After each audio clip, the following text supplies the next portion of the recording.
This is the default factory setting, right?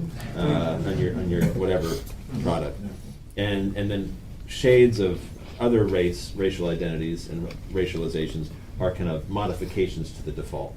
So we sometimes, without even realizing it, in our churches, and I say this as an elder at a local Baptist church in Louisville, where it is an all-white elder board, we often, I think, assume, well, we want to be diverse, but we want to have diversity on our terms, or we want to have multicultural, but not really.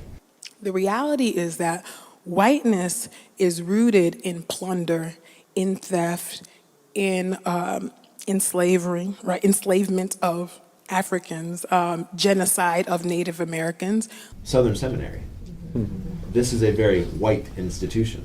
And I don't just mean by, I don't mean by that only look at the student enrollment by race and ethnicity. I mean the culture of the institution is remarkably white, like so white. Okay. One of the reasons why I love Dr. Hall is because, he's well versed in critical race theory and history. Oftentimes what happens is that people get wind of Cone, primarily because he is considered the godfather of Black Liberation Theology. He's prolific. He's written monograph after monograph, like hitting you every year, especially in the beginnings of the movement. And then also, most recently, he came out with I think is his most beautiful monograph, which is The Cross and the Lynching Tree. If you have not gotten that, you need to read that. It'll challenge you. It'll stretch you. You may agree with more or less of what he says, but either way, you'll be blessed by that. If you read me, I'm as hard on the black church as I am on the white church. It's just the white church got more power. They can do more harm. The more power you have, the more harm you can do. And that's why the white church need to be critiqued and white theologians need to be critiqued. It has to do with power. It has nothing to do with biology. And that's why the redistribution of power is so essential. If you're not talking about redistributing power, you're just joking around. You just want to feel good. It's not about feeling good.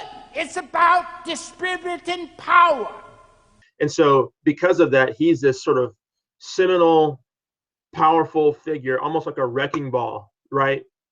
He is sort of trying to deconstruct and blow up this sort of stranglehold that white men have had on academic theology in America.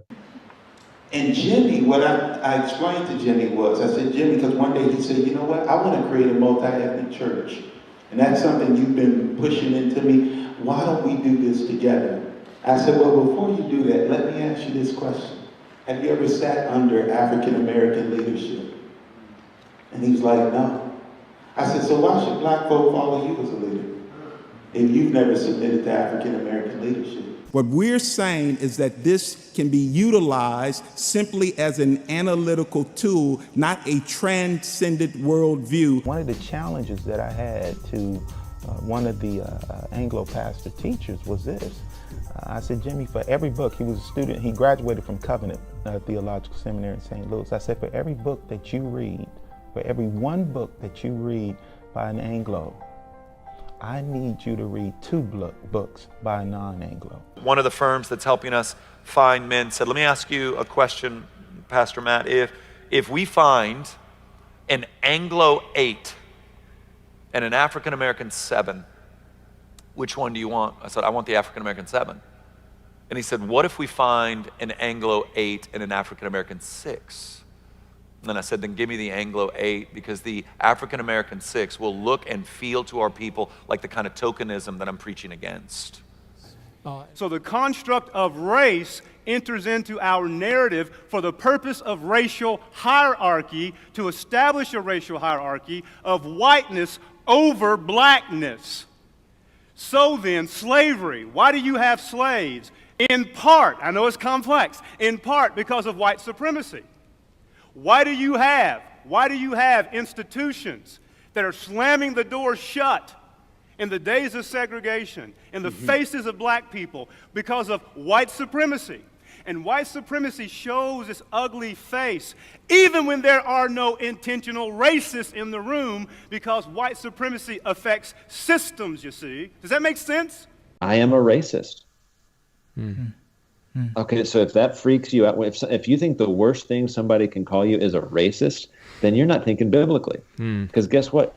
Like, I'm going to struggle with racism and white supremacy until the day I die and get my glorified body in a completely renewed and sanctified mind. Wow. Because I'm immersed in a culture where I benefit from racism all the time. So it's a power structure is what whiteness is. And so the thing for white women, in this, because we're women in here, to do is you have to divest from whiteness. You have to divest from whiteness.